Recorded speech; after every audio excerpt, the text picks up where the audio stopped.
দিল্লিতে শিক্ষার্থীদের আন্দোলনের প্রতি প্রকাশ্যে সমর্থন জানিয়েছেন ভারতের জনপ্রিয় সঙ্গীত শিল্পী অরিজিৎ সিং। সংসদ অভিযানের পর সামাজিক যোগাযোগ মাধ্যম এক্সে দেওয়া একটি পোস্টে তিনি শিক্ষার্থীদের ওপর পুলিশের বল প্রয়োগের সমালোচনা করেন। সেই পোস্ট ঘিরে যেমন প্রশংসা হয়েছে, তেমনি সমালোচনাও এসেছে।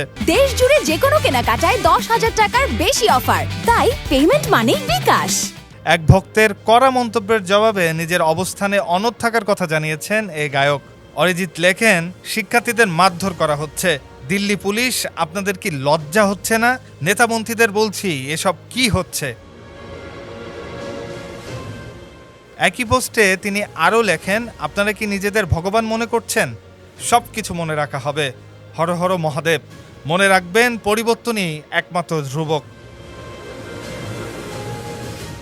এই পোস্টের পর এক ভক্ত মন্তব্য করেন, অরিজিতের প্রতি তার সব শ্রদ্ধা নষ্ট হয়ে গেছে।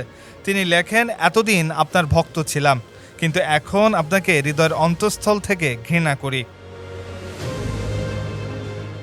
সেই মন্তব্যের জবাবে শান্ত ভাষাতেই নিজের অবস্থান স্পষ্ট করেন অরিজিৎ। তিনি বলেন, কে আমাকে সম্মান করলো আর কে করলো না তা নিয়ে আমি ভাবি না। সবারই আলাদা মতামত থাকতে পারে।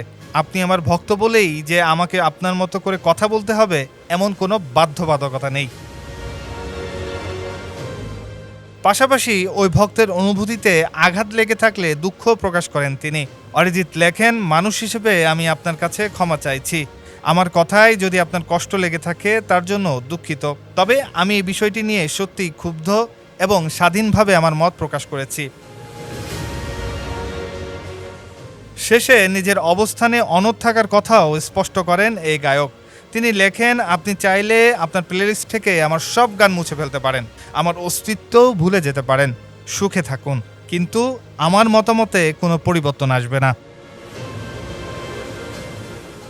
অরিজিতের এই জবাব সামাজিক মাধ্যমে নতুন করে আলোচনার জন্ম দিয়েছে। অনেক অনুরাগী তার স্পষ্ট অবস্থানের প্রশংসা করেছেন, আবার কেউ কেউ ভিন্ন মতও প্রকাশ করেছেন। ডেস্ক রিপোর্ট, সমকাল।